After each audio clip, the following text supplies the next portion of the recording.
What's going on, guys? Aaron the Speaker here, and this is episode 2. In this episode, I sit down with Janea. We talk about Black Lives Matter. We talk about Trevor Noah, and things are going to get spicy. Society. What is society? And fundamentally, when you boil it down, society is a contract. It's a contract that we sign as human beings amongst each other. We sign a contract with some members of that society, namely Black American people, watch time and time again how the contract that they have signed with society is not being honored by the society that has forced them to sign it with them. When you... Deep thoughts. From a comedian, nonetheless, Trevor Noah. I'm a big fan of The Daily Show. I like that he took over from Jon Stewart. Mm-hmm. And everything he's talking about, I think, is absolutely true. That the contract has been broken, but we'll get to that later. First, Janea, welcome to the show. Mm-hmm. How are you doing today? I'm all right. I'm going to be honest with you and say that I'm frustrated for several reasons. But I am happy to at least be in this space to talk about it and hopefully share information with some people and maybe get them to think a little differently about some of these things. The frustration wasn't trying to get to your good side on camera. That wasn't part of it. No. That wasn't it. That was a consideration. That was a consideration. That was a consideration. I don't even know if this is, what have I considered that this was my good side? Now I'm on my bad side. With your history as a host and entertainer, you should know your good side already. That's in your job description. So I have internal love. All my sides are my good sides. I love all my sides too, but that's besides the point. First of all, how do you know me? Tell the people how you know me. Well, first of all, we know each other from graduate school. Mm-hmm. We went to Florida Atlantic University together. I started a year before you, and then you started the year after me. And I was naturally attracted to you because back then you were probably the only Black girl in our program. I was. And that has often been a space that I've occupied in my life. Right. And so I was attracted to that difference in the group. And I think we had very similar music tastes. I think I was inside our little office area, and you were like either listening to music or playing music. And my bolsterous personality like kicked down the door. And I came in, I was like, hey. Yeah.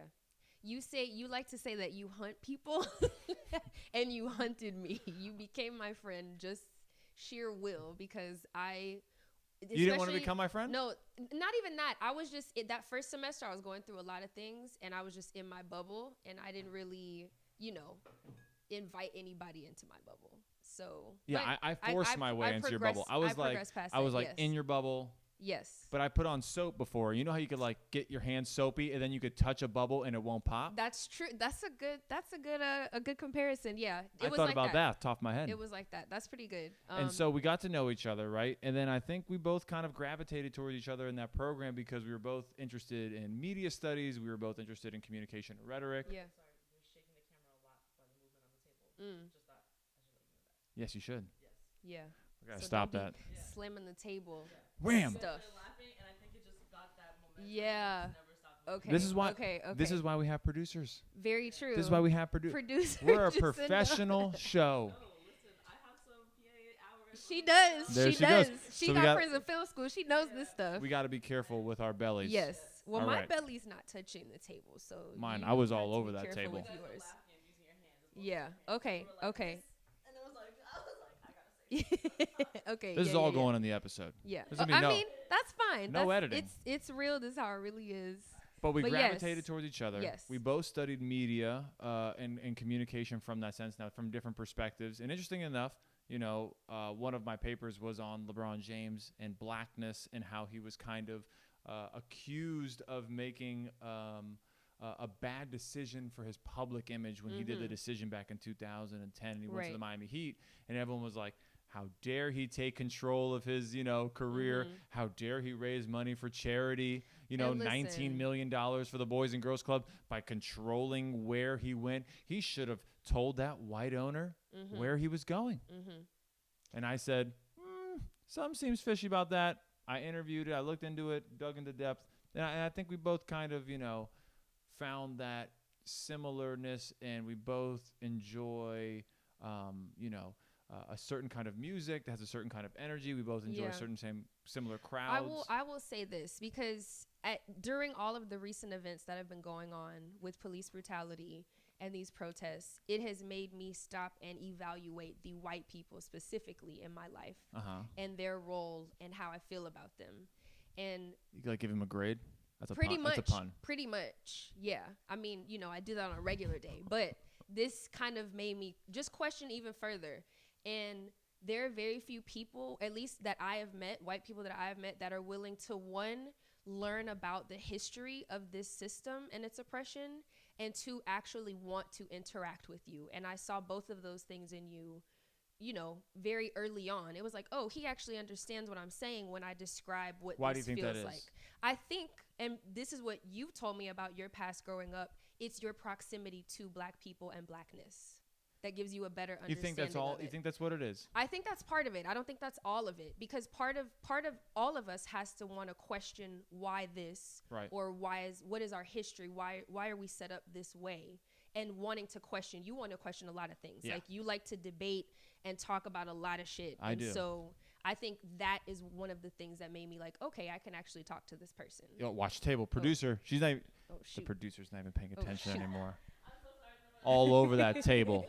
Oh, yeah, that's true. See, I'm questioning things now. Yeah, you are. But okay, so you think just the questioning things is Questioning and just But I'm also, not. But I'm not one also of those. being Now willing listen, to I'm not one of those white guys, and there are these white guys who are like overly Black. You know what I mean? They where want to be Black. I'm not like that. That's not what you ever were. And I agree. I'm weary of those kind of people. I'm just myself.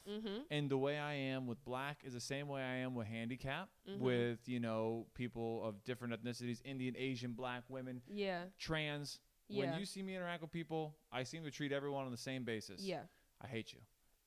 Yeah. No, I'm just kidding. No. He doesn't hate people. It's just it's like you're a human being. You get to know empathetic. them. You get to know them. I am curious in people's stories. Yes. I do like to ask a lot of questions, and it does piss people off. It does piss people off. Sometimes people don't like when people are poking around and sniffing around like a truffle pig. Right. No, people do. But you didn't mind. I didn't. But I think But you had a very different background. We both have the same kind of curious spirit is what I'll call it, because I'm also very interested in people's individual stories. Right. Because the reason that we are here today talking about Black Lives Matter and talking about all this stuff. It's because I hunt you down? No. Well, yes. But it's also because we're looking at this as a big picture, and now we need to break down what are all the stories here. Why has this come to this, like you called it earlier, a perfect storm? What has caused this to happen right now? Right. And so that, for me, exploring that, learning individual people and showing empathy, that's one of the first steps for me. Why? So where are you from? I'm from South Florida. Where are you from? I was born in South Florida, but I was raised in Lake Charles, Louisiana. And when people ask me where I'm from or where's home, the boonies. That's what it is. No, not even the boonies. It's just you got the a school. small You got the town. school by airboat. No, wrong. See, and this is where we get into stereotypes about the South and Louisiana. We're not doing all of that, okay? We're not doing all of that. Table. Shoot. But yes, I'm from Louisiana. I do identify as a Southern Black woman. Okay. But you don't have a Southern twang. I don't have a long, Can you put one on? a very deep accent. No, I'm not about to perform for you. Okay, we're not doing that today. I could do a good Southern accent. No, it's you not can't. bad. It's not bad. That's not what it sounds like at all. Absolutely. Not even close. I'm from the South. Not even the South. What is the South? The South. No. Anyhow, what did we study in college? What did we study? Rhetoric, communication, something that nobody knows about. When people go rhetoric, the only time I think about rhetoric is when they hear it on their CNN, Fox, or any kind of news channel. They go, so and so is using rhetoric. Is using this rhetoric, But we studied communication studies. But I guess what made our program different than other programs was that what I appreciated from the program was that it had no interest in public relations. Zero. It wasn't about like strategic corporate communication. Right. It wasn't about like, PR and how to, convince people to buy products. It wasn't about making a plan and manipulating intentionally. It was about studying manipulation as it has already occurred. Ooh, in that history. was well put. It wasn't about manipulating intentionally. It was about studying manipulation. Yeah. And I think that's what I liked about the program the most. And one of our friends, Rhetoric, he told me that I wouldn't like the program back in the day because he saw me more as like a business-minded entrepreneurial person than more of an academic, you know, sit and read books. I wasn't a good student, you know, the academia wasn't my thing. I always said, how can this be implemented? And I'm glad I went to that program because it kind of took that out of me. You know, it kind of took that step out of me of trying to think of how to, you know, intentionally manipulate a situation and be better at in decoding and being able to say, why did it manipulate? Right. Not that it did manipulate. What made it successful? Right. Why did it have this effect? And that was because crazy-ass Dr. Williams. I can say that. We're not in school anymore. He can't affect my grades. But I also never actually took a class with him, so I can't speak on him as a teacher. People hated him. Well, they hated him because he made people read and read a lot. People don't like to read. People don't like to read. We know that for a fact. Well, why would you read when you could just have a screen in front of your face? Well, you know, that's something that we if can books get were into. like books from Harry Potter, where like there was movement and things happened, I'd watch. Okay. I'd read more. So, we're also both professors after we finished that Not me program. anymore. Well, you were. Can't hold me back. I still am. I hit the table. And so that's something we also share in common now. Just going through that experience. Did you want to become a professor? It wasn't in my plan. You were a broadcaster in undergrad. I was in broadcasting. You did this. Yeah, I did. I did this. Although I didn't really like it that much. So I just kept going to school. And then through school, I was like, oh, they'll pay me and they'll pay for my school if I teach these classes. Okay, cool. So I did that. And then I ended up really liking it. You like being a professor now? I do. I do really like it. Because you don't like it. We complain. All teachers complain. You complain about the technical stuff, like the having to measure people and their progress on the same level, even though they have different experiences that have brought them to that place. The bureaucracy is not fun sometimes. Yeah, exactly. Administration people, you know, we always shy away from. But I get it. You need them. You do need Without them, a system wouldn't work. You do need them, but I do enjoy So what do you it. like about it? I enjoy meeting new people. Okay. You meet a lot of people. And teaching people like how to first be honest with themselves. How many classes are you teaching right now? Right now I have 2. I have 64 students as of Monday. 64. 64 humans Yeah.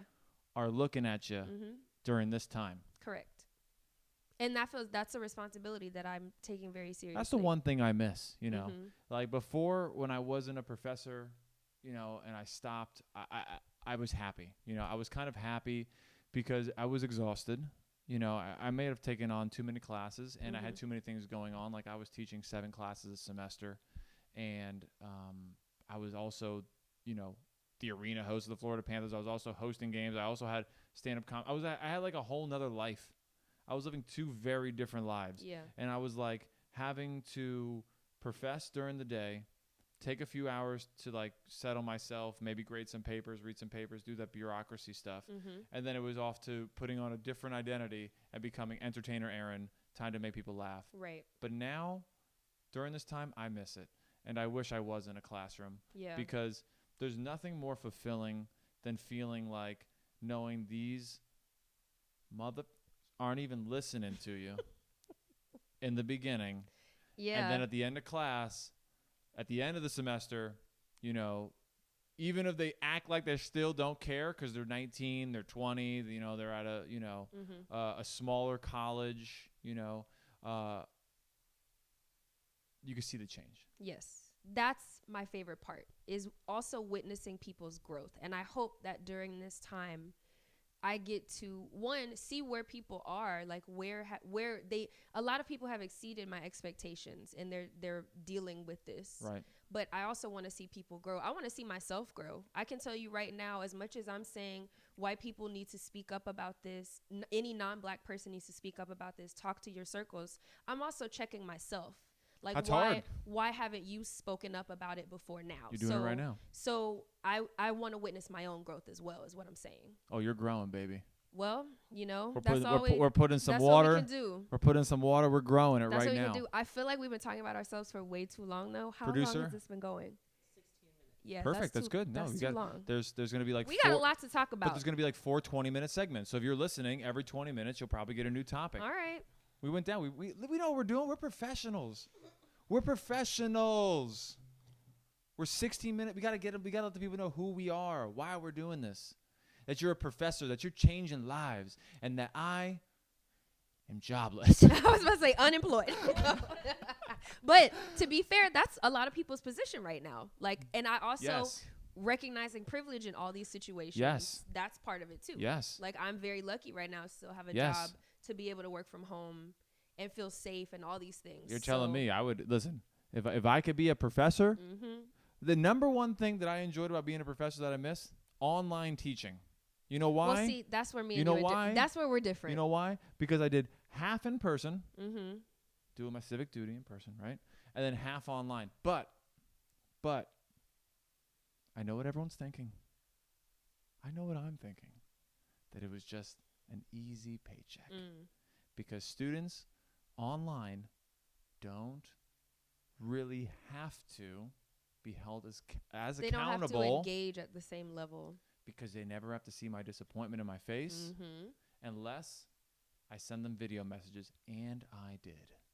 I challenged myself as a virtual professor. Yeah. I used to make a lot of videos, remember? Yeah. I made a lot of videos. I was trying to get geeky with it. I was trying to get geeky. But the problem was students were giving me speeches in their pajamas in their bedroom. And that was weird. No. It is very, I was like, Jessica, lovely speech, but can you put on a bra? It's very. I get it. You're at home. I get it. This is, virtual college. But remember, someone's watching this on the other end. Right. And that's part of what our job is to teach them, that these things matter. I send them emails. They gave a speech under the covers. I was like, what, am I tucking you in?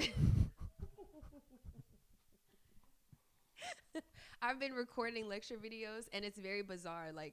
And I'm sitting in my room with my iPad or my phone, recording myself, just talking to myself. And then I realized, because I'm a YouTube watcher, I watch YouTube. Me too. And I'm like, these people are really just all talking to themselves. Yeah.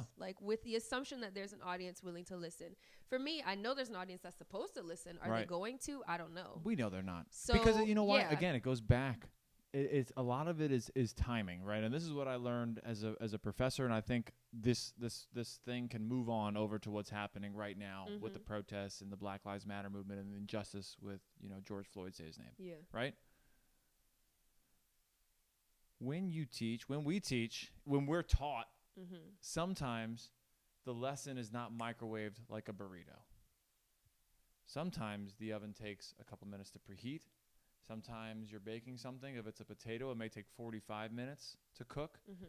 The lesson sometimes gets in, but people want to see that lesson come out as if they microwaved it.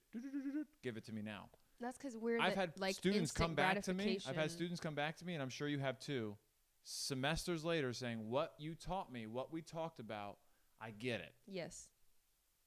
That's the potato being done. Our job, or at least I feel my job, is to give them the knowledge so that they can no longer say, I was ignorant of this. Right. Because part of it, you have to, at your own pace, accept what you're being told and accept that it's valid and it's true. And that if you implement it in your life, you will see different results. But that's hard, right? It is hard. And it takes everybody's oven. They cooking for different times. Yeah. Everybody's cooking at their own rate. But right now, we want it to cook fast. Yes. Right now, and I'm worried about that. But I don't know if that's good or bad. What do you think? So let's get into the protests. Protests happen. You can switch arms if you want. I know it's probably getting tired. No, this arm is actually fine. My arms are weak. Well, you just hear about this joke. I know it's a bad joke. I'll say it anyways. So when I don't exercise, right, I lose weight. I'm not one of those people who gains weight when I don't exercise, right? Right. So I lose weight. I'm skin and bones, right? I look like a skeleton with a shirt over it. Okay. Correct. The joke goes like this. So, when I'm in quarantine, things are happening, right? I'm watching the Black Lives Matter protests go out. I want to go out and support, right? So I go out and support, and I show up, and they go, it's not a hunger strike, right? Is that a bad joke? It's not a funny joke. Oh. So, well, listen, yes, it is a bad joke. I don't have the stage right now to feel that out, because stand-up comedy is a lot of trial and error. It's true. So you're my audience. Because I will say, they're my audience. Even through all this shit, there are still black people on Twitter that know how to make me laugh. And I think, as tapped in as I feel you are, you're not that tapped in. So I need you to tap out and put that to rest. No more of those. No more jokes like that.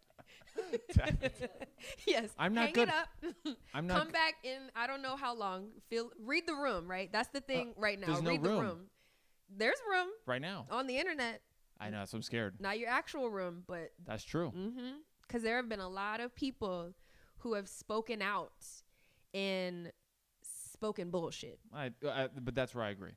You know, the difference between telling a bad joke and being unaware of a situation. Correct.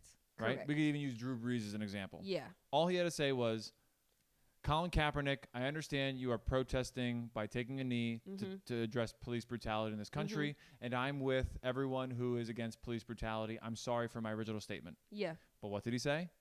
I'm sorry. I shouldn't have done that. I'm sorry. And it's like, sorry for what? Right. He didn't even address what were you sorry what for? he fucked up. So a bad joke and something else I can see. And that's where, again, stand-up comedy comes in and people are like, Very that's a true. racist joke. I'm like, but they're throwing it off the wall. Yeah. They're trying to see what you think. Right. Right? We don't know. Right. Until you see if somebody laughs or not, you don't know. I don't know. Funny, right. That's so, fair. You know, but to go back to the protests that are going right now, people want to microwave them. And, you know, I'm all about it. I went to the protests in Miami. You went to the protests in Fort Lauderdale. What we saw was police aggression towards nonviolent protesters. But I will be on the side of the police on this one. Those protests weren't very organized, meaning that like these protests that are happening right now that I'm watching, and I would say from my background in undergraduate, I was very interested in social movements and social unrest, right? And we talked about the perfect storm. Why is it a perfect storm right now? It's a perfect storm because the healthcare system has failed people. We see that. We feel it. Hundreds of thousands of people die. Can't hide that number. That's a real number, right? People are unemployed. Almost 40 million, I think, right now are unemployed. Yeah.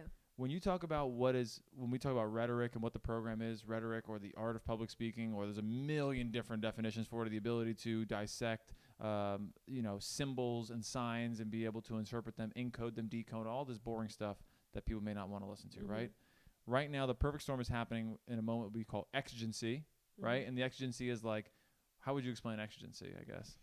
Like you're hungry and so you smell a steak and you want to go buy that steak. Yes. Like the hunger you had is what made you want the steak. But if you're not, it's a kind of motivation to complete a function. Yeah, like if you're full and you smell food, you go, that smells good, but you're not interested to purchase it. Right. But if you're hungry and you smell food, you're more inclined. That's why Burger King has the smokestacks coming out and you can smell the burgers down the street. That's also why I don't go grocery shopping when I'm hungry. Right. Because I'll buy everything. Right. But yes. So the exigency in the moment, the perfect storm right now is all those things. Healthcare systems failing people, and people are not working. Right. Right? And so it makes protesting a lot easier when you have nothing to lose. Exactly. If this would have happened and people would have been working, nothing would have happened. It would have been just like every other time when we black protest, person, people march, and then it's over, nothing happens, nothing changes. We go a couple months. If that, the cops are killing people every day. So not even that long before one gets a big news story, and then we do it all over again. It's this cycle. It's traumatic. It's tiring. And it's not pushing us forward. When you talk about, and I don't think saying we're unorganized is being on the side of the cops. I don't think that's saying, I agree. But I don't think that's saying being on the side of the cops. Let me defend my point for why I'm on the side of the cops. Go ahead. I got sidetracked. I'm going to let you finish. Thanks for bringing me back in. The reason why I'm on the side of the cops with this one is because when it's at least is a little bit organized, they can anticipate how many officers to have out there, how many people are expected to show up. Right now, this is an honest social movement. Yeah. This is an unorganized. People are tired. They're sick and tired. They feel it. They're feeling it. You know what I mean? Their wallets are being affected, and they are motivated. And because of all the years in the 1990s, in the 2000s, and the 2010s, with the promotion of hip-hop artists like Tupac and Biggie, sounding as ridiculous as it is, how many Tupac quotes, memes, and all these things have been popping up, but people talking about Tupac addressing social injustices back then. That's the oven. We're baked. The oven's opened up. You know when you open an oven and that heat hits you in the face? Yeah. That's what's happening right now to the country. Well, but when we talk about like people being open to knowledge and then like kind of sitting on it and baking, as we're saying. They're acting like wild feral, like it's people, there's no, like we'll talk about it later in the episode. When you ask people, what is change? Mm-hmm. They're like, police brutality. It's like, I know, but how do you get there? You know, are you looking up your Congress people? Are you doing the actual things like Killer Mike says, organizing, structuring, coming together? Mm-hmm. Are you, talking to the NAACP? Are you, what are you doing? Is this rioting right now going to move into beyond this moment, people just, posting a black square on social media? Right. That's what our fear is, right? Well, that's a whole nother thing. Like, we're talking about, and this is something in my own discussions with like my family and my friends, we've talked about, there's a lane for everyone when it comes to making this change happen. Not everybody has to go protest in the street. Not everybody is able to donate money to these funds. Correct. However, we can all be having these conversations and calling out the people in our lives and making sure that if nothing else, if we cannot affect change as immediately as we would like, you're going to know that this is wrong and we do not want it. So I'm on the side of police to say that they just felt like they didn't know how many people were showing up. But I don't think the that's way true. they're exercising force is wrong. And the people are letting them know. Yeah. Like the police, they're trying to do their tactics. And it's just making people protest more. And because their tactics are flawed. Yes. Their tactics are flawed. They haven't been proven to do anything to move us forward as far as protecting and serving. Yeah, right? And this gets us to, okay, how do we address the issues, right? There have been several different approaches. One of them is defund the police, because the police are being given what's that really mean? $100 million budgets for military grade weapons to use on who? Civilians. Well, they haven't until now. No, they have been. They have been. But not like not as big as right. No. Like we said earlier, they've got their toys. The government's provided them their toys, their tanks, and their guns, and their riot gear, and all this. They get to use their toys now. It's free. It's open game, open season. So that's dangerous in and of itself. I agree. So defunding the police means having a conversation about, why are we giving them all this stuff? Why do they have these weapons? Who are they using this on? How is this pushing us forward as a society?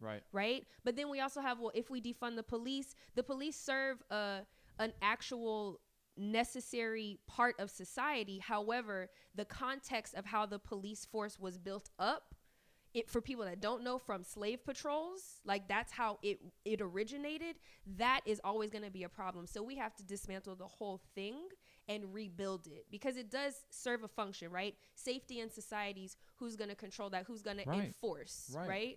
But if the people that are enforcing follow this ideology of, violence and always using excessive force and always making people bleed, and never getting any sort of punishment for it, right? Their job is to enforce. Correct. Lock people up who are doing wrong things. Lock people up who are murdering people, right? But if they themselves just get to murder people and walk freely, that's hypocrisy. Right. And people are so passionate about this.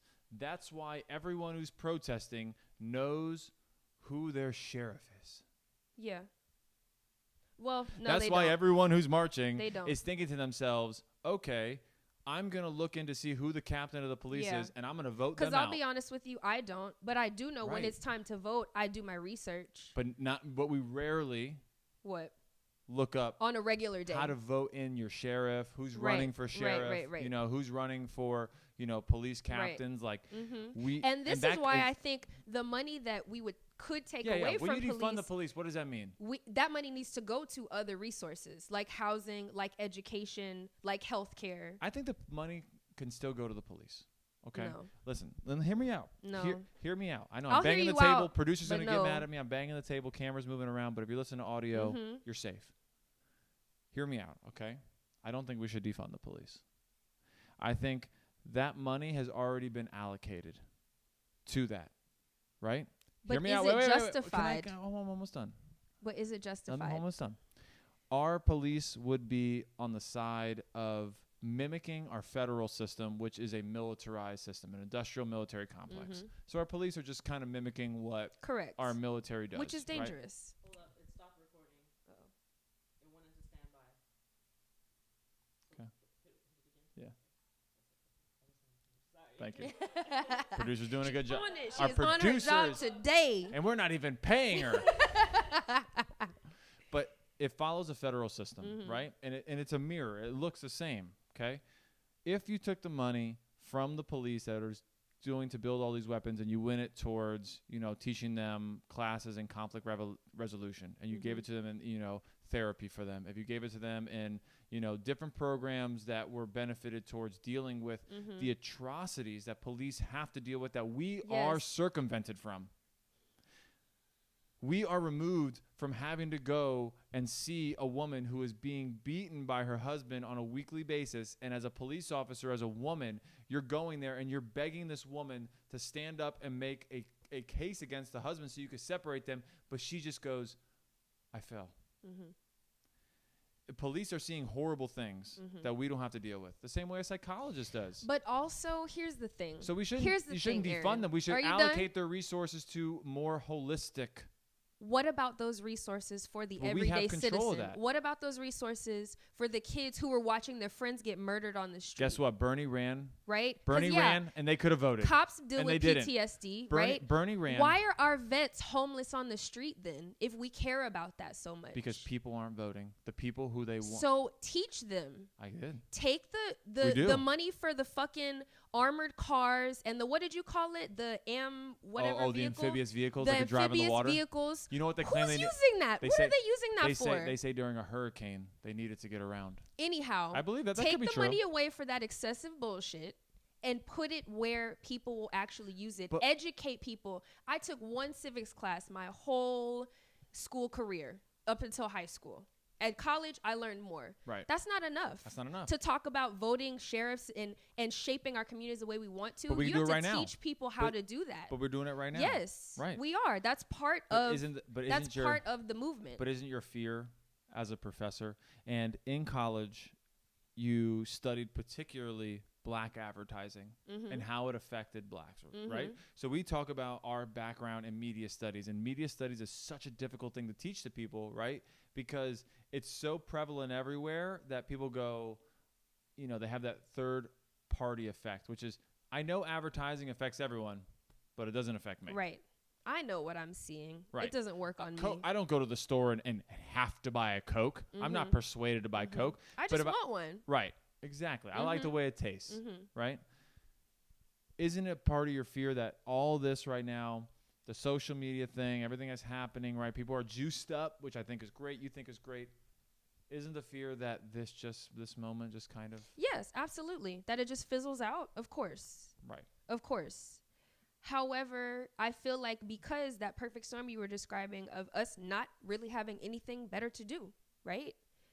That's a big part of it, because part of this system, this capitalist system, which that's a different conversation. I'm not going to do that whole thing right now, but part of that system is to keep us working so mindlessly that we don't have time and we don't have energy and we don't have any care left in us to worry about these things. Right. Because we're just trying to make it day to day. That's why we have the perfect storm right now where people aren't working. Correct. That's why they're going like, let's speed up phase 2.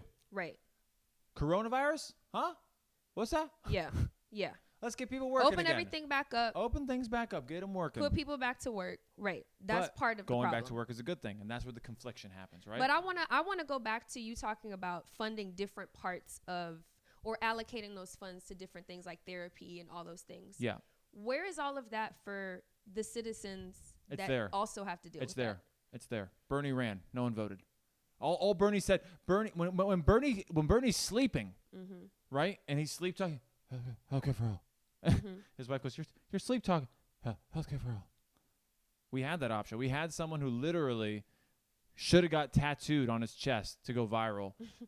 Universal healthcare. Listen, he's gonna die anyways. But he would just die with a super cool tattoo. Universal healthcare for forever. But then why aren't they voting? Why doesn't it work? Because people don't. Because healthcare is privatized. Right, but we could vote that out.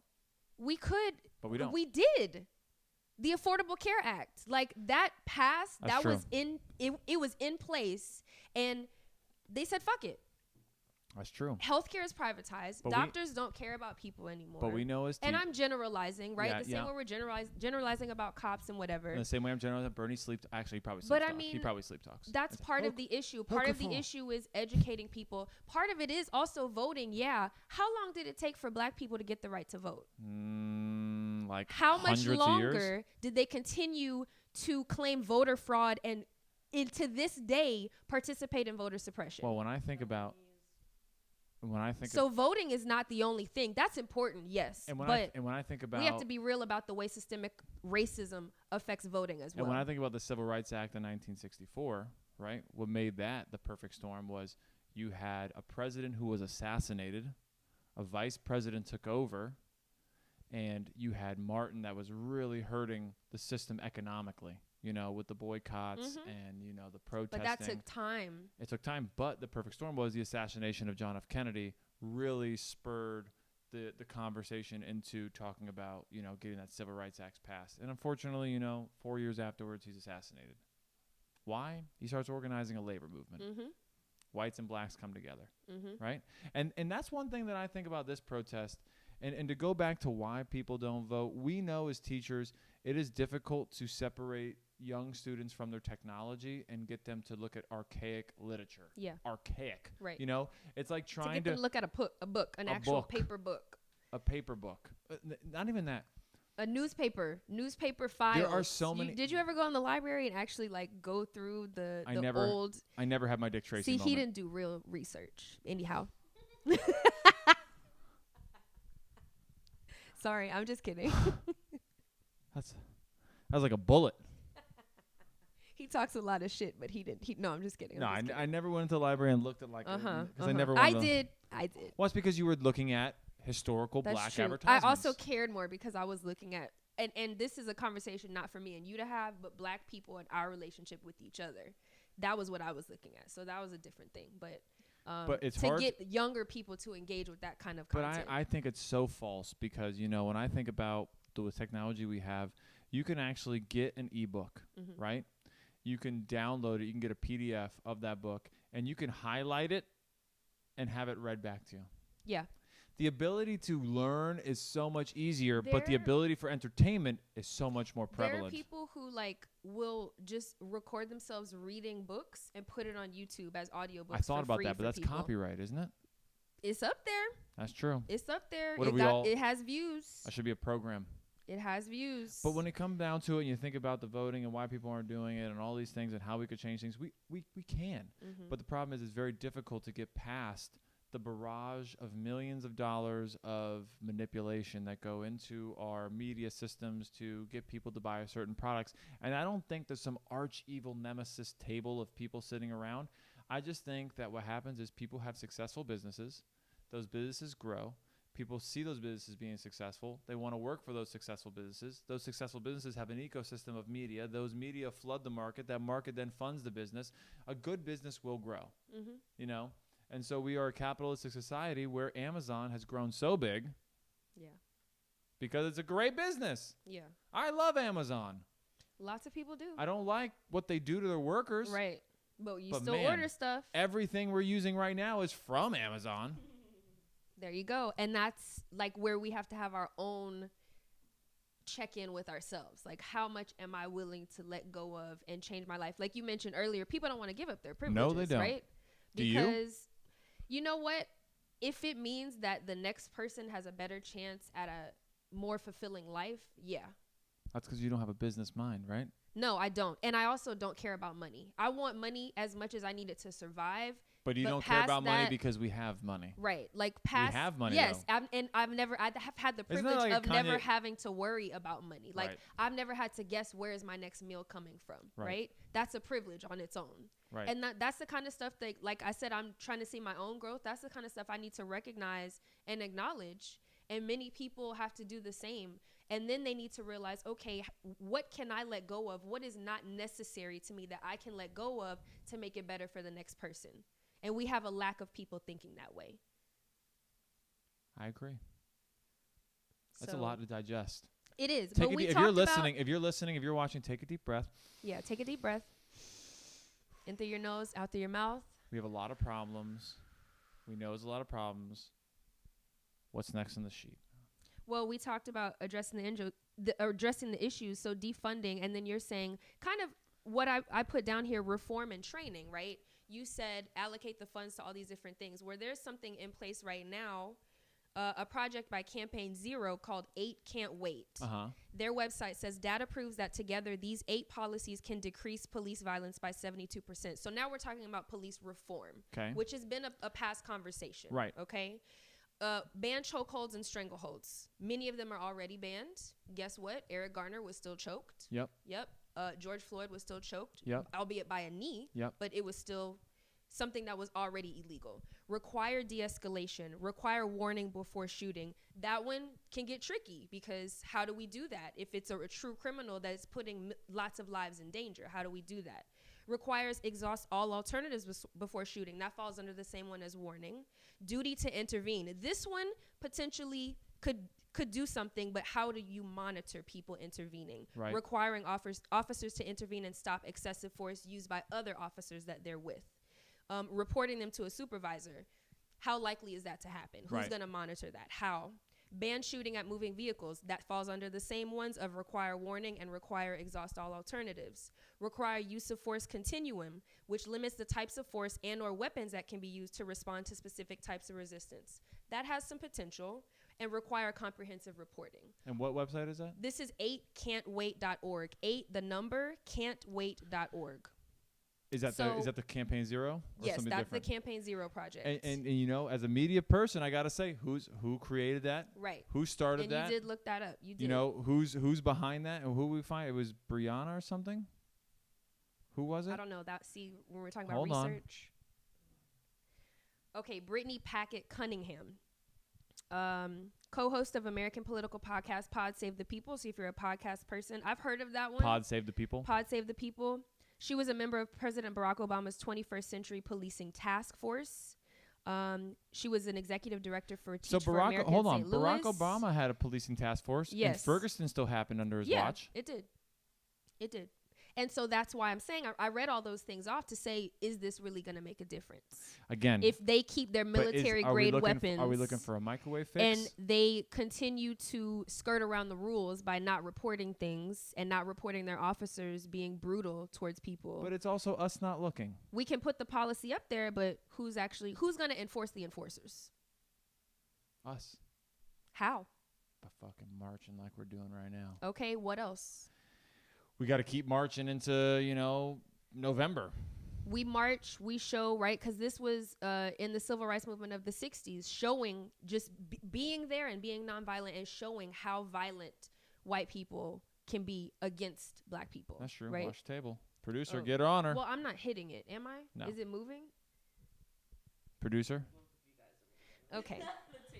We suck. Yeah.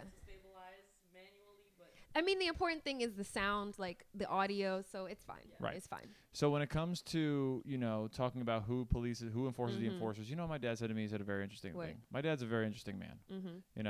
Mm-hmm. Here's another joke. Oh, boy. The hate. So whenever I get like a new idea or like a new concept, like a new thing that I want to like talk about, like I'm like, well, I'm like, for some reason, I just impulsively call my father, right? Okay. Or like a parent. He's your like a parent. I just call my parent. Your springboard, yeah.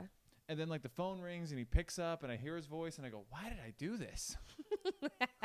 Because he's immediately like, what are you doing? Like, and immediately criticizing the things that you're saying. Criticizes it instantly. Yes. And then I go, why did I call him? Why did I call him? I got you to laugh though. You did. I will say that was better than the last joke. 1 out of 2. I'll take 50%. That's fine. I will always be honest with you about whether it's funny or not. I appreciate it. So when it comes to talking about that issue, it's a very interesting issue, right? Because it's very difficult. There's no right or wrong answer. All these things and defunding and where does the money go and who enforces the enforcers. But what my dad said was something that was very, interesting. He said, where are all the congressmen, senators, state representatives that are up in arms about this issue? Yeah. You are the republic. Yep. You are the point of access from the local, very local people to the big dogs. Where are you? Where is your voice in this? Where is the state representatives marching with us? Yeah. Where are our district representatives? There have been some mayors that have stepped up. There's a Senator Myrie. I have to look up what state, but this image he got, I think, pepper sprayed by the police, and then I don't know if they actually arrested him or not, but there are some. But the majority of our representatives of this democracy we live in, they're silent. They're Mayor in their Bowser, homes. Mayor Bowser painting 16th Northwest 16th Street in D.C. to say Black Lives Matter in all yellow and renaming the street to Black Lives Matter Northwest 16th. No, Black Lives Matter Northwest Plaza. Oh, Black Lives Matter Plaza Northwest. Yes. That's cool. Yeah. So there are some, but however, the vast majority of our representatives are not doing things like that. Right. Because they don't have enough at stake. But because, like how about you said, this? People. How about this? Right now, there's going to be a protest in Miami tonight. Okay? Mm-hmm. It's in Wynwood, Overtown, outside of Panther Coffee. I don't know if Panther Coffee organized this to make it like a Black Panther thing for a marketing opportunity. If they did, that's disgusting. Yeah. Why are we not protesting outside of the office of our state representative? We should be. Right? Mm-hmm. And this idea just coming to my head right now, just talking about it, just through this conversation. And this is also because I know my state representative is Nick Duran. He's a Democrat. And the only reason why I know that is because he came to Miami-Dade and he came to my classroom and I invited him to my class. And I invited him every year after that because I wanted to sell him public speaking coaching and make money off him. Right. I mean, do something good for the students. Right. Both.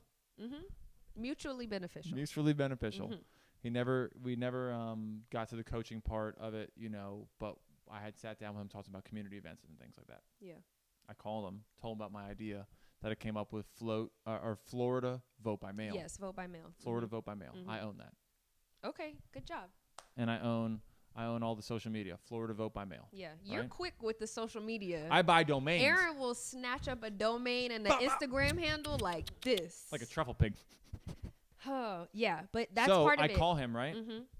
And I tell him what my idea is, whatever. And then I texted him about the Florida vote by mail. He hasn't texted me back yet. Mm-hmm. Told him I own these things. I told him the thing. I sent him my pitch deck that I sent you. Yeah. Did I send you the pitch deck? No, you just sent me like the initial the website screen. Domains. Yeah. Mm-hmm. And he hasn't gotten back to me. But if this was a really well-organized movement, it'd be really smart for people to protest outside. I know where his office is. Mm-hmm. I know what street it's on. You could look it up. Yeah. Everyone could just Google state representative, and we should organize a protest right outside their local office and protest outside there because it's not our job to be pepper sprayed. Right.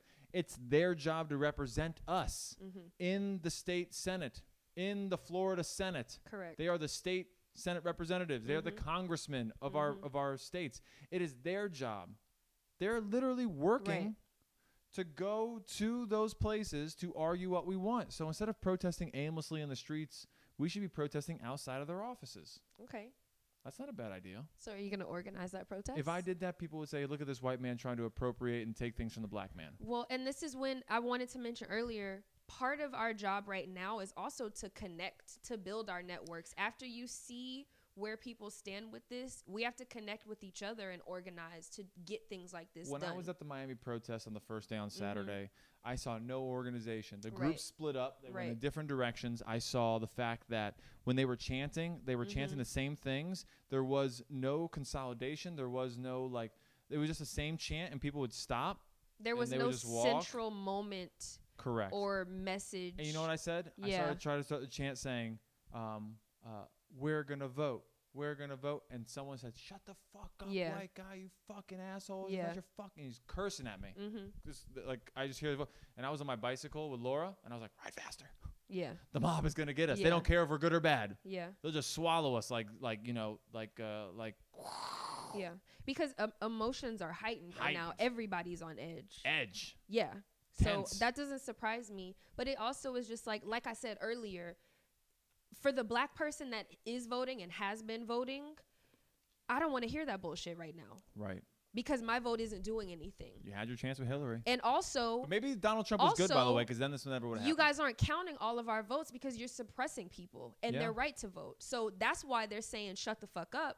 Because if you're coming from that perspective, what is that going to do? I already vote. I already intend on voting. I already look up who I'm voting for before I cast my ballot. Right. So if you're over here at a Black Lives Matter protest saying we should vote, I know that already. That's not what I'm here for.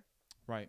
maybe that's work that we can do after the protest. Okay, make sure everybody's registered. Here's where you can register to vote, guys, as they're leaving, right? So you don't think that at these protests they should have people out there with clipboards trying to register as many people as possible? They should have people doing that, yes, but that shouldn't be the central message. What should the central message be?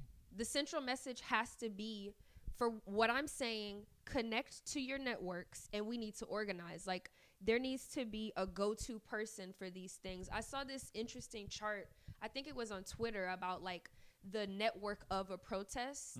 And this is something else that I'm trying to do, is like educate myself further on protests, like not just here and now, but in history across the world, because this is not a new idea. No, it's not. This is not a new tactic or it's process. So for me, it's educate myself. There needs to be someone that can point us to where to go. Like, it just, and yes, registering people to vote needs to be a part of it, but we also need to recognize as a whole, we need to be pushing for America as a country to rectify and make amends with its original sins. But that's hard like to happen. South that's Africa, so hard it to is, happen. but that's what we have to do, because otherwise we will never fully move forward. We may get the police defunded in certain counties or certain cities. We may get them to do de-escalation training and have to have more requirements than the measly requirements they have now. But until we recognize this country has systematically oppressed Black people for hundreds of years,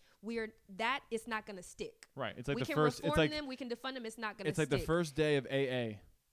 My name is Aaron, and I'm an alcoholic. You All have right, to say now it out let's- loud. Now you have let's to admit move it. on. Correct. So why don't we just follow the AA steps to racial reform? We just call it the RR method. Racial reform. Instead of an AA meeting, we call it an RR meeting. And people come up and they go, I'm Aaron and I am a racist. And then they move on from there. You know what? I don't think that's a bad idea. But the problem is, if you say that out loud, people will punish you. People don't want to admit that they're racist. And I can only speak for me. Who does? I can only speak for me. Hold on. Aaron, I like my racist to hate me out loud.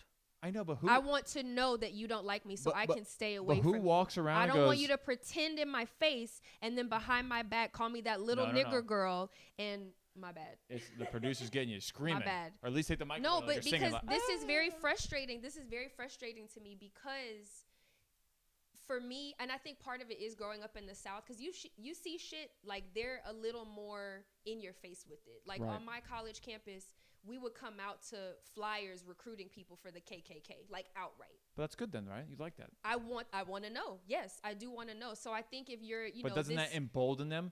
Doesn't that make them bigger and make them feel more comfortable with being out there? Because the argument is the double talk. Because you have the people who protested with the tiki torches and were like, "Oh my God, I can't believe white supremacists are so bold." No. Wouldn't you say, "Hooray, we should cheer them on"? Here's the thing: it's not only a matter of admitting you're racist. It's not about flying your flag. It's admitting you're racist, but also admitting that you're wrong and you need to undo your thinking and unlearn it. That's reasonable. And if we look at what's the movie? Tell me you're an asshole and then say you want to change it. That's a horrible movie. I hate that movie. Yeah, it's a good movie, but it's dark. But you get what I mean? Like, it is possible for people, because I've read testimonies of skinheads and all these people that have unlearned that shit. So basically, it's possible. America needs to be pinned down in the shower and violently raped in a jail cell to come home and convince their brother to not do something. No. Well, it's not like American History X at all. No. But I get your point. That American History X talks about redemption. And America deserves redemption. Right. But it's hard to take redemption when you feel like those people feel like they didn't do anything wrong. Right? That's what I'm saying. And that's why I'm saying we need to recognize, as a country, this was built on some bullshit. Right, but I think that takes time, right? I think this is a great time to play that clip by which one? What is it? Oh yes, the senator. Yes. The one you sent me on Twitter. Yes, that's the one. All right, I'll put it on my Twitter so we can have people who listen to know. We'll have all the links there. I'm gonna go ahead and just. How are we doing, producer? We're doing good. What is the time at? 50 minutes. 24. Yeah, this is for the second segment. Okay, so we're probably at like. We're at 55 minutes. Okay. We're doing good. I'm going to play this clip. Okay. It's from A Time for Burning, a 1966 American documentary film. I'm going to eat a sweet and salty granola bar. And this is Ernie Chambers. That's me opening it. Oh, got He was a senator to the Nebraska legislature in 1970. And by 2005, he had become the longest-serving state senator in the history of Nebraska and sat until 2009. So this is him, right? You're right. Nebraska is. If you're not seeing that's the video, Midwest. If you're not seeing the video, I will say he's a very handsome man, and that makes you more persuasive in the sense of like being articulate and well-spoken, yes, and like well-groomed. Like people naturally go like, I don't know yeah. why I like that guy. Well, I like that guy. But here's the thing that we get into respectability politics with that, which is problematic. That's another thing, though. I'm just gonna professor person, and I know right. that nonverbals are a big thing. Right. I'm just gonna play this.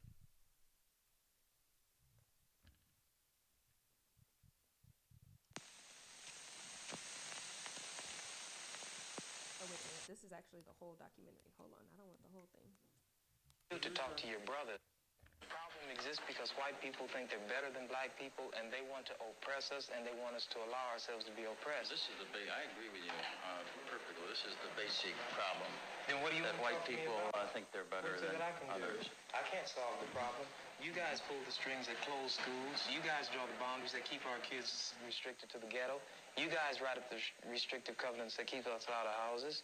So it's up to you to talk to your brothers and your sisters and persuade them that they have a responsibility. We've assumed ours for over 400 years, and we're tired of this kind of stuff now. We're not going to suffer patiently anymore. No more turning the other cheek. No more blessing our enemies. No more praying for those who despitefully use us. We're going to show you that we've learned the lessons you've taught us. We've studied your history, and you did not take over this country by singing "We Shall Overcome." You did not gain control of the world like you have it now by dealing fairly with a man and keeping your word. You're treaty breakers, you're liars, you're thieves, you rape entire continents and races of people. Then you wonder why these very people don't have any confidence or trust in you. Your religion means nothing. Your law is a farce, and we see it every day. You demonstrated it in Alabama. And I can say you because you're part of the whole system. You profit from it. In fact, you make your living from it. You couldn't walk around and talk to people, stand up in your pulpit on Sunday and preach nice little songs and say, now we're going to give thanks to the Lord for he is good and oh, Jesus be among us. As far as we're concerned, your Jesus is contaminated, just like everything else you tried to force upon us is contaminated. Well, so you can have him. And here's what I'll say. Okay. Yeah. You gotta finish chewing first, buddy. You want people who were raised by a book they didn't read, from a person who read that book, maybe. And this person is now 50 to 60 years old, or 40 years old, or 30 years, 20 years old.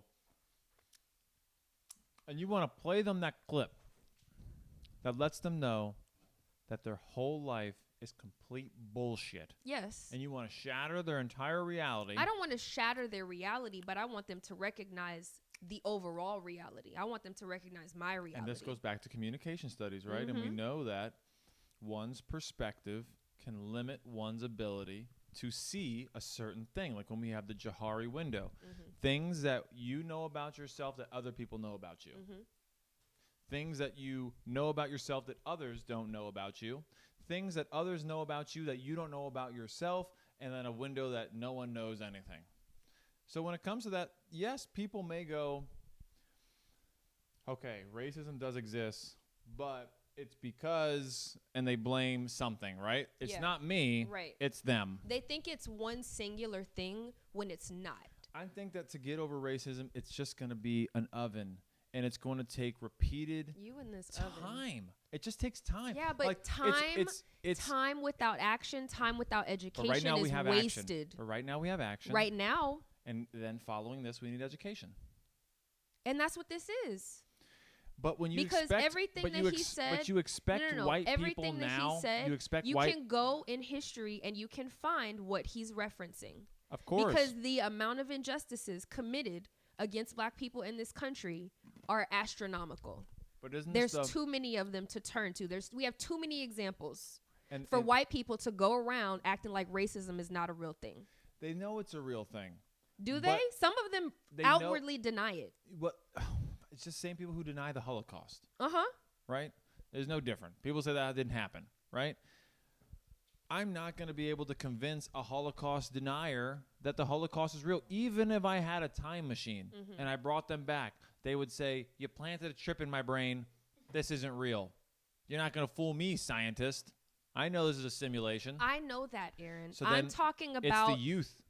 The youth are the ones who have to start and continue the trend to say that racism should be abolished from our country. And it is our That's jobs. what I'm talking about. When I say But we can't convince when people. I say, we can't convince white people. Aaron, How many I'm not times do you see saying on that. social media videos? What did I say earlier? I said, look at the people in your circles who decide to remain neutral in these times, right? I guess I have That's so what little I said. friends, I have a didn't say- triangle. I didn't say the people that deny it entirely. I said the people who remain neutral. You know Talk what? to them and find out why. Why is it like this? Like, That's a good point. How about a good point? Have any students reached out to you and asked you how to deal with conflict? no. I had a couple, and this one person reached out to me last night, and she said, "Can you help me look up some statistics to send to my mother? Mm-hmm. Because my mother thinks that it is that these looters and all these things are anarchists and that they're destroying our country, and that she understands that racism is real, but she doesn't think that racism is real." You know what I mean? Like she thinks It's she not, knows. it's real, but it's not immediate. Right. So she was like, "Can you help me get some statistics on how to convince my mom?" Mm-hmm. And I go, "You're not going to be able to convince your mom with Mm-hmm. statistics. Do you think the person who birthed you, who raised you, who feels you exist?" My dad used to say things all the time when he whipped my ass. Mm-hmm. He used to be like, "I put you in this world, Mm-hmm. and I could take you out." Mm-hmm. You think the mom is going to let their 22-year-old daughter, who's more liberal than they are, tell them, "Look at the statistics, Mom"? Even if the statistics were true, she would say, "Those are fake statistics." Right. Because who likes to be proven wrong? No one. No one likes to be proven wrong. You have to give someone an escape. We call it saving face. The difficulty is right now, how do you change someone's mind who's in charge of a system? Again, the people that are trying to save face and remain neutral. As I said before, What do you do? You keep taking it back Do we to people, pitchfork them out of their people that houses? we know are not going to change. I'm talking about the people that have potential to change Okay, and I like potential that. to learn. I like That's that. who I am interested in talking to. And I'm going to be honest with But how do you discover who those people are? Not even interested in talking to. I'm interested in the people in their circles that understand this, talking to them, because I'm tired of talking to them. That's a good point. As communication experts, how can we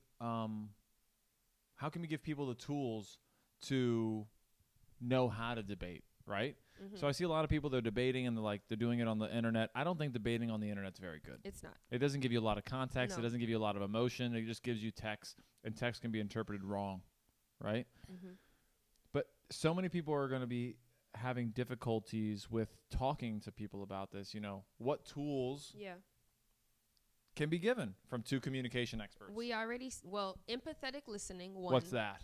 Understanding empathy just on its own is crucially important What's for the that? situation. Empathy is having the ability to put your emotions aside and try to feel what someone else is feeling. Okay. To try to truly put yourself in their Producer's position. holding the camera. What? Oh, shit. All on that table, leaning all on that table, girl.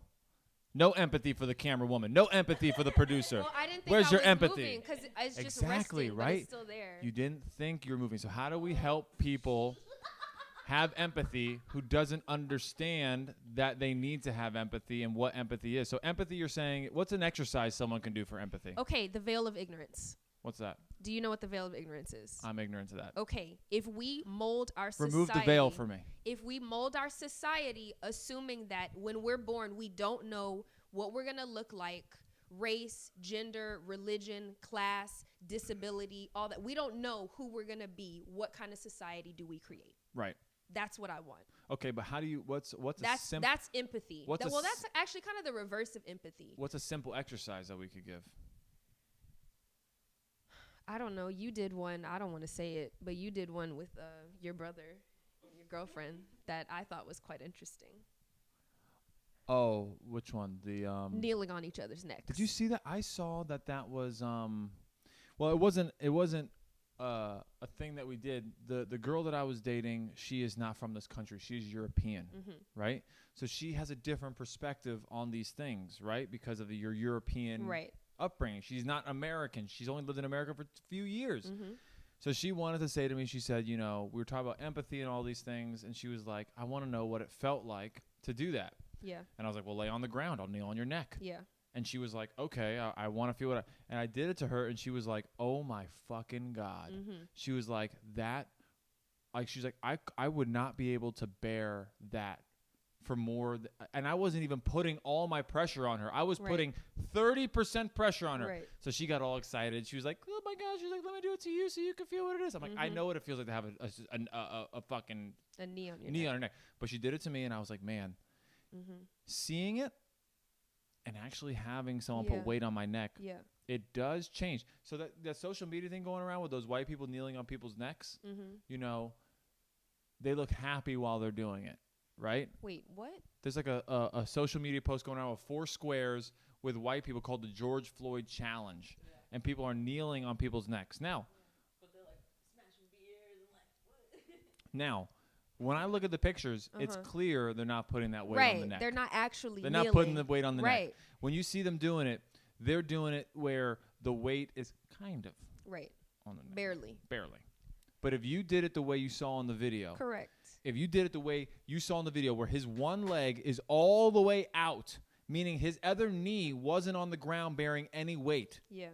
All the weight was on his other leg squeezing the throat. There was But if more people did that, maybe they would have. The reason why we address that is because by experiencing something. And I want to be specific about more people that will be doing this. You can have empathy. Empathy is through experience. When you Yes. experience something, you have more empathy for it. Right. But the I problem would is say white people can never experience wait. Before you black. keep going, I want to be clear about this because I am not recommending that black people who already know trauma and pain do this to each other. No, it's for the white people. I'm talking about the white people who have never had to worry about Never. their life at a traffic stop, Yep. passing an officer on the street, an officer at some kind of event they're at, accusing them of something, having been followed in a store. I want those people who have never had to worry about that. Maybe if they want, they can experience empathy that way. However, empathy does not have to come through causing ourselves pain Correct. that way. But we know empathy, it does help But to it understand does empathy require when you being able experience to it. feel pain So emotionally. how do we help those who don't have empathy have empathy for other people? You know, conversations is one of those things. You can have conversations, right? But conversations only go so far because the mind is limited to the schematic frames that it has. Yeah. Right? Schematic frame, meaning like for those who are listening, like imagine a picture frame, and what goes in that picture frame has a certain understanding. So like if you see a cross above a building, you go church. Yeah. You see those images together. You're not confused. You don't go, is that a math club? Right. With a big plus sign? Right. You know, the schematic frame, If you were raised with dogs, right? And you see a wild pit bull on the street, you're like, come here, boy. Come. Oh, it's growling. Ooh, you must be hungry, right? But if you were bitten by a dog as a child, your schematic frame for dogs is terrified. So when you see the dog, you're scared and you run, right? It's hard to have a schematic framework to understand racial prejudice when you grew up in a town that's predominantly white. Right. With a preacher who tells you everyone here is good people. We're all good Christians. We're all good people, right? It's hard for that person to look at something and go, oh, I have empathy for those looters. Right. Right. So, and I'm not saying that it's even easy. now we're struggling to come up with an easy exercise. I'm not for saying empathy. that empathy is easy. Empathy is hard. As someone who I believe that I'm very empathetic to the point where it's too painful sometimes. Like, and Now, you think it's here's the born? thing. How do you Here's the think you thing. got that? Here, I don't know. Empathy can be. It's about all our emotions. Right Your dad now, is very empathetic. Right now, Your dad is very empathetic. Are you gonna let me finish? I'm sorry. No, I'm not. Your dad is empathetic. He was going on and on. I just let me finish. Let me finish. So, empathy is about. It's all of our emotions. It's also being able to feel someone's joy, and like the happiness in their life. However, at this moment, that's not what's amplified. If we're able to empathize with each other's pain, I feel that one day we'll be able to empathize with each other's joy too, and it will be as much a reward as it is in whatever, I don't know, optimistic future I'm thinking about right now, as it is a pain and a burden right now. So empathy is not easy. It's very easy to ignore what other people go through, especially if you don't have to see it. You don't have to be next to it. Well, you can live in your suburban but that's the good thing about the neighborhood, protests. and you never have to touch it, right? And you're right. That's the good thing about the protests, All because 50 now, states. now we're all touching it. We're all in proximity to it in some way. Or at least closer than we have been before. Yes, more than we have been before. Correct. So, and it's also about so what can you do? What can you do? this. You have a family member in your family Mm-hmm. doesn't believe racial disparities are real. Mm-hmm. When do you know to give up on that person? When do you know to kind of walk away from it? When do you know to push? How do you know to push? Because what happens is, I don't know about you, but I have a family group chat, right? And my brother we have too many family group chats. My brother sends articles every day from Reddit about police brutality, and like my dad will say things like, this is, stop sending us this bullshit, because my dad is very action based. He's like a union leader, Right. He's like, Seth, stop sending articles and go out and organize. Don't send me these articles complaining. Go be the change you want to be. But my brother floods my group chats with these things, and me and my brother will call every morning. I don't know about you, but every morning, the first 3 hours of my morning is arguing with my family or a couple people or friends about what's happening right now and what are they supposed to do. Even my sister, who is an artist and a very empathetic person, she called me and she goes, what am I know I'm posting on social media. Yeah. I know I'm supporting the protest, but she's like, what can I do as a white woman to help? Yeah. What can the white woman do? What can Karen do? One thing, besides talking to fucking Karen. Besides talking If you're a white girl like named you guys Becky, are you're doing, like, oh God, I'm Yeah, always. you're If you're a tired white of girl it. named Karen, sorry, I mean, it's Karen with a C. actually I go by my middle name now. It's Melissa. Thank you. What can someone do if they have a Karen in their life? Two things. Talk to your other Karens. Check them. Okay. How do you check Seth them? is Can you doing. define check?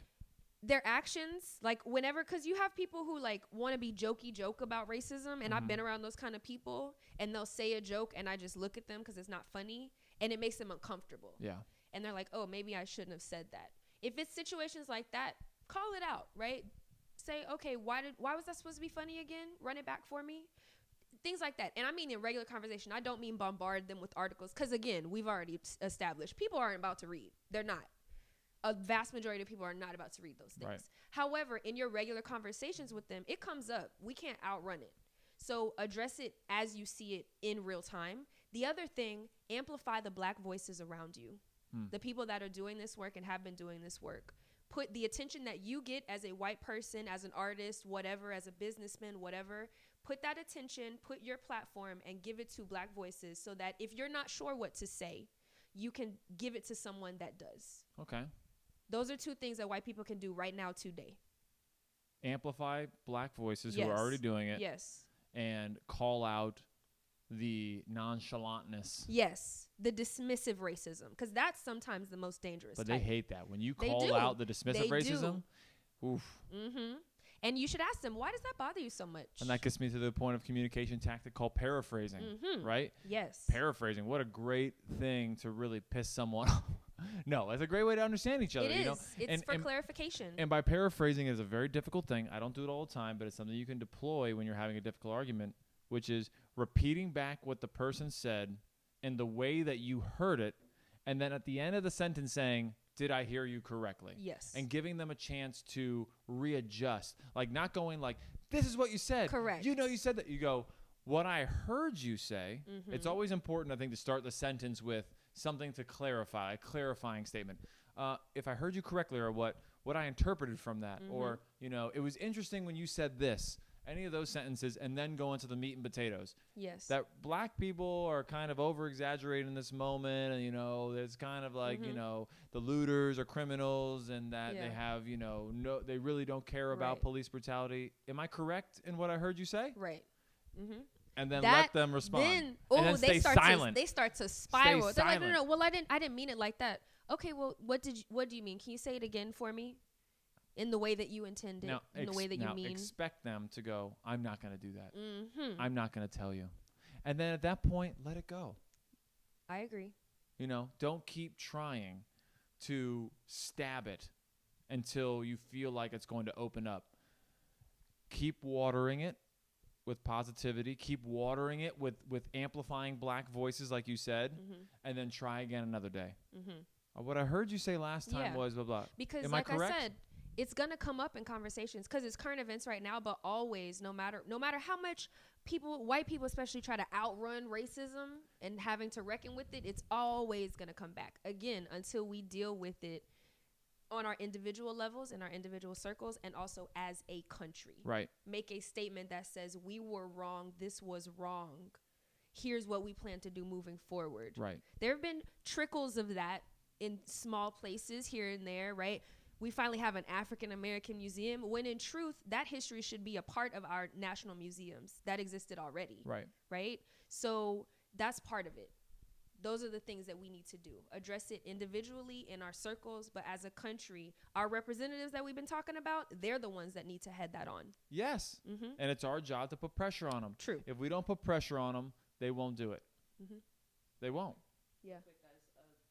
I think it looks like the card is full. Has 3 minutes left. Okay. So we got to wrap up. What do we have? The Black Lives. Oh, we mentioned the plaza already. I think we got everything except leaders showing emotion. But we talked about empathy already, so I think we covered that too. I just want to say, closing words as a last minute, today is Breonna Taylor's birthday. The young woman, the young EMT who was murdered sleeping in her home by police. Got a no-knock warrant. No-knock warrant. Who's issuing those? Why are we issuing those? The boyfriend she was living with shot the cop in the leg. But he thought someone was breaking into her house. They were intruding. What about standing our ground? What about Second Amendment rights, right? It's terribly right to protect ourselves. I want everybody to know it's her birthday today. Let's have a moment. The FBI, no. We need to say some things first. The FBI has reopened the case, so we need to continue because it was closed. But because of social media, one of the good things about it, because of these protests, it's been reopened. So we need to keep the pressure on and keep talking about her and keep saying her name. And donate to her fund, donate to the protesters' funds. If you have the money. Yeah, if you have the money, correct. But if you don't have the money, you can amplify black voices. Just spread the information, correct. Amplify black voices if you don't have the money. Because we need to get her murderers charged as well. And now we can have a moment of silence for her.